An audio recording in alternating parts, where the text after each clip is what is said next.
अति महत्वपूर्ण बात आपसे बताना चाह रहा हूं। अब सभी लोग प्लीज, सारे छोटे भाई बहन बहुत ध्यानपूर्वक सुने। अब सभी के आज के बाद के जीवन के लिए बहुत इंपॉर्टेंट चीज है। अब सभी जानते हो उत्तर प्रदेश पुलिस कांस्टेबल 60,244 भर्ती का री एग्जाम 3 दिन 6 शिफ्ट हो चुकी है और 2 दिन बाद साथ ही आपकी 30-31 की शिफ्ट भी खत्म हो जाएंगी। तो जिनका 23, 24, 25 को था वो फ्री हो गए और जो साथी 30, 31 का है उसके बाद में फ्री हो जाएंगे। आपने सभी ने बहुत अच्छे से पढ़ाई की। ईमानदारी से बताइए सब लोग कमेंट्स करके कि किस किस ने बहुत ही जबरदस्त जी तोड़ मेहनत की है।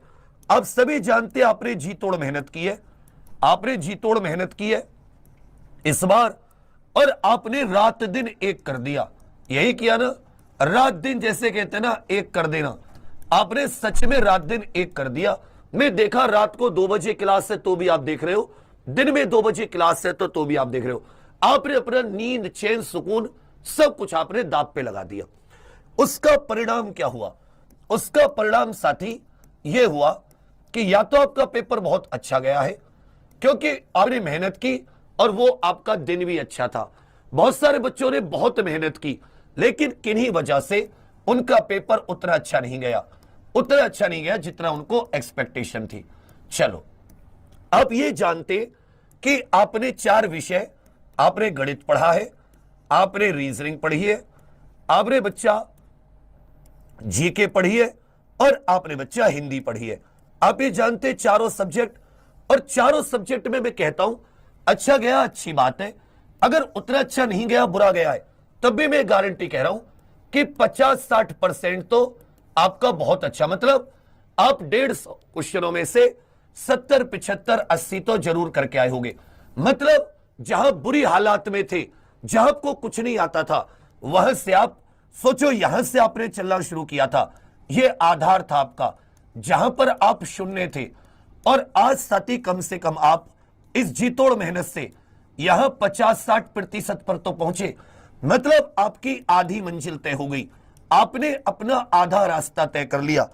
अब यहां से आपके पास 2 रास्ते हैं, या तो साथी आप यहीं पर रुक सकते हो या आप यहां से वापस जा सकते हो, और एक रास्ता है कि आप यहां से दोबारा चलना शुरू कर सकते हो कि बचा हुआ जो 50% है उससे दिल पर चोट की तरह, उससे फन कुचले नाक की तरह, उससे बिल्कुल बेइज्जत हुए एक खिलाड़ी की तरह, उसे बिल्कुल ऐसे जैसे युद्ध के मैदान में अभिमन्यु की तरह कि चारों तरफ दुश्मन और चारों तरफ विषम परिस्थिति, और फिर भी वो शेर का बच्चा लेके रथ का पहिया खड़ा हो गया। उसकी तरह भभकते हुए घायल शेर की तरह फिर से उठो कि क्या हुआ, अभी मेरा परिणाम 50% तो है, इस 50% की तरफ और बढ़ूंगा।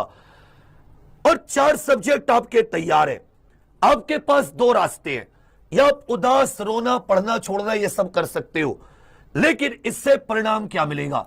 परिणाम तो वही हुआ ना जो आज है, परिणाम तो वही हुआ ना जो शून्य है। क्या कुछ परिणाम मिलेगा? जबकि असली कौन होगा? जब तुम्हें परिणाम मिलेगा। और परिणाम कब मिलेगा बच्चा? जब तुम आज रुकोगे नहीं, आज से तुम मेहनत शुरू कर दोगे। आज एसएससी जीडी का नोटिफिकेशन आना है। आप जानते बाबू ये चारों सब्जेक्ट है, कतई भी शोक मत मनाओ।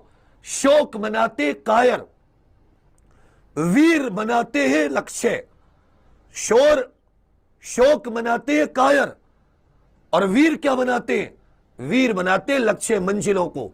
तो आज अपने आप को ये कसम उठा लो, ये अपने हाथ में ये प्रतिज्ञा उठा लो उस एकलव्य जैसी कि ना हो गुरु का साथ, ना हो दुनिया में कोई, लेकिन अगर मैं विश्व का सर्वश्रेष्ठ धनुधर बनूंगा तो बनूंगा।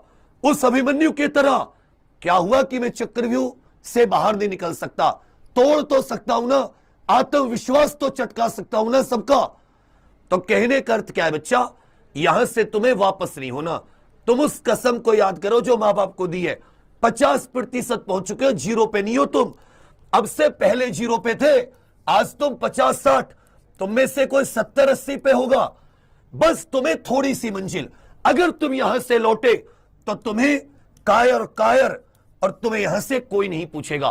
अगर तुम यहां से चले तो लोग तालियां बजाएंगे, तुम्हारी लाइब्रेरी तुम्हारे गांव में, किस बच्चे का पेपर बुरा हुआ, सबने इसको ताने दिए, इसने मेहनत की और इसने एक बार फिर से अपने मां बाप का नाम रोशन कर दिया।